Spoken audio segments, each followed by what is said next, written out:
Compound noun क्या चीज़ है? अब ये जो चीज़ है ये नाउन की ही किस्म है। कंपाउंड जो लफ्ज़ी मतलब होता है या एक से ज़्यादा चीज़ों को आपस में मिलाकर कोई चीज़ बने उसे इंग्लिश में कंपाउंड कहते हैं। तो नाउन किसी जगह या चीज़ के नाम को नाउन कहते हैं। तो अब आप खुद अंदाज़ा लगाएं कि ऐसी चीज़ का नाम होगा जो दो नाम को मिलाकर बनता होगा, उसे कंपाउंड नाउन कहते हैं। अब इसकी डेफिनेशन देखते हैं कि वही सम टाइम हम बाज़ औक़ात पुट वर्ड्स कुछ लफ्ज़ रखते हैं टुगेदर इकट्ठे टू मेक कि हम उन्हें बनाएं न्यू नाउन्स, हम नए नाम बनाएं दो नामों को मिलाकर। दीज नाउन्स, इन जो नाम होते हैं, आर कॉल्ड कंपाउंड नाउन्स, इन्हें कंपाउंड नाउन कहते हैं। जिस तरह प्रीवियस जो फर्स्ट लेक्चर में मैंने बताया कि नाउन क्या होता है, किसी भी चीज़ के नाम को नाउन कहते हैं।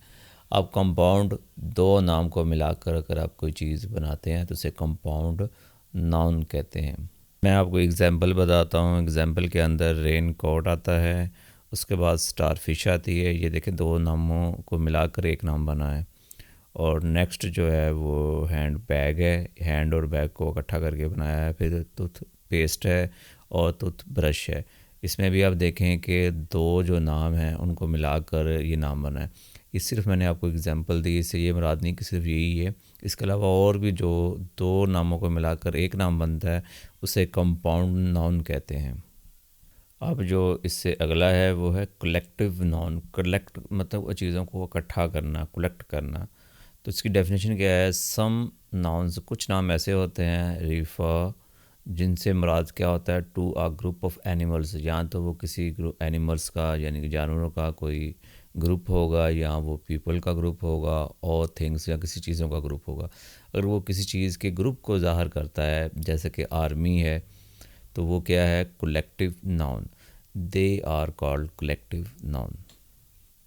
अ फ्लॉक ऑफ गीस, ये एग्जाम्पल है, बकतों का एक झुंड। A herd of elephants, elephant का एक झुंड या ग्रुप। नेक्स्ट एग्जांपल देख लें, a team of field hockey players, एक टीम है हॉकी प्लेयर्स की। अ रेंज ऑफ माउंटेन्स, पहाड़ी सिलसिला। रेंज, जो रेंज वर्ड है ना, ये क्या होगा आपके लिए? कलेक्टिव नाउन होगा।